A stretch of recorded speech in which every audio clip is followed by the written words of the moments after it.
فانی ہے، وہ فنا ہونے والی ہے۔ بقا جو ہے وہ اللہ رب العزت کی ذات کو ہے۔ اس لیے قرآن پاک میں تقریباً 127 مرتبہ اللہ نے موت کا ذکر کیا ہے۔ 127 مرتبہ۔ موت کو ہر کوئی مانتا ہے۔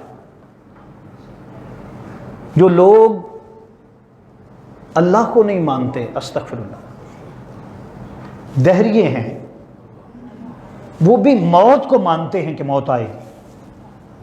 اور جو موت کو نہیں مانتا، جو موت کو، اس سے بڑا بے وقوف اس کائنات میں نہیں ہے۔ موت ایک اٹل حقیقت ہے۔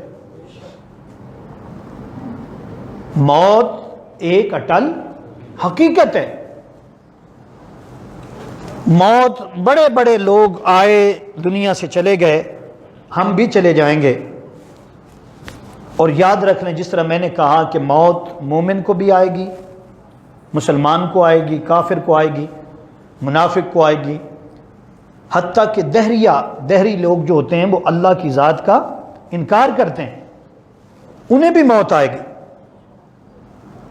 اور یاد رکھ لو، جس طرح میں نے عرض کیا کہ موت جب آئے گی، انسان پر وارد ہوگی، تو یاد رکھیں موت وہ چیز ہے جو جدائی ڈالتی ہے، اور موت ہلاک کرنے والی ہے۔ موت بچوں کو یتیم کرنے والی، موت عورتوں کو بیوہ کرنے والی، اور موت ظاہری سہاروں کو ختم کرنے والی، دلوں کو تھر تھرانے والی، آنکھوں کو رلانے والی، بستیوں کو اجاڑنے والی، جماعتوں کو منتشر کرنے والی، لذتوں کو ختم کرنے والی، امیدوں پر پانی پھیرنے والی، ظالموں کو جہنم میں جھلسانے والی، متقیوں کو جنت میں پہنچانے والی۔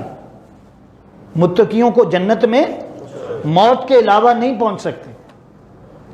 موت یار کو یار سے ملانے والی، موت ایک پل ہے جس کے ذریعے مومن کو اللہ پاک اپنا قرب عطا کرتا ہے، اور فرمایا